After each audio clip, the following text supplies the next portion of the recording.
Genesis chapter 39.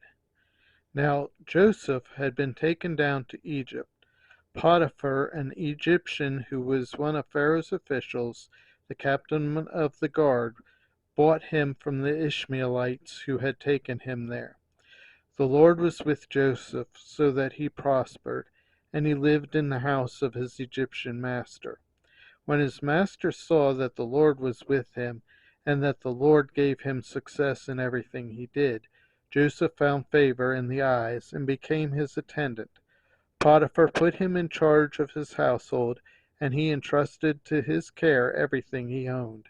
From the time he put him in charge of his household and all that he owned, the Lord blessed the household of the Egyptian, because Joseph, the the blessing of the Lord was on everything Potiphar had, both in the house and in the field.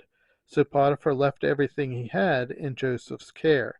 With Joseph in charge, he did not concern himself with anything except the food he ate. Now Joseph was well built and handsome, and after a while his master's wife took notice of Joseph and said, "Come to bed with me." But he refused. "With me in charge," he told her, "my master does not concern himself with anything in the house. Everything he owns he has entrusted to my care. No one is greater in this house than I am. My master has withheld nothing from me except you, because you are his wife. How then could I do such a wicked thing and sin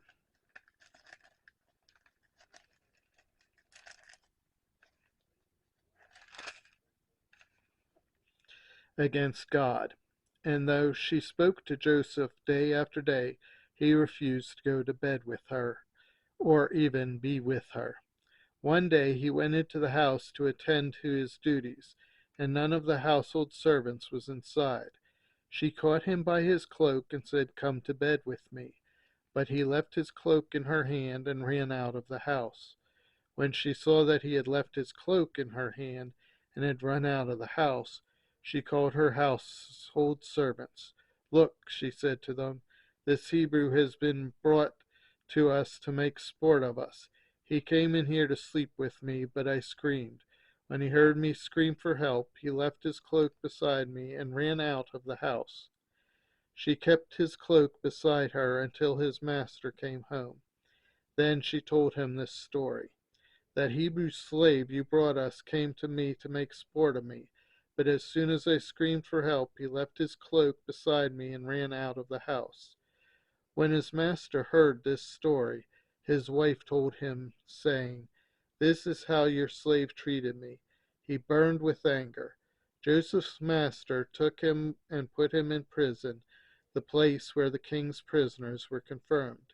But while Joseph was there in the prison, the Lord was with him. He showed him kindness and granted him favor in the eyes of the prison warden. So the warden put Joseph in charge of all those held in the prison, and he was made responsible for all that was done there. The warden paid no attention to anything under Joseph's care, because the Lord was with Joseph and gave him success in whatever he did.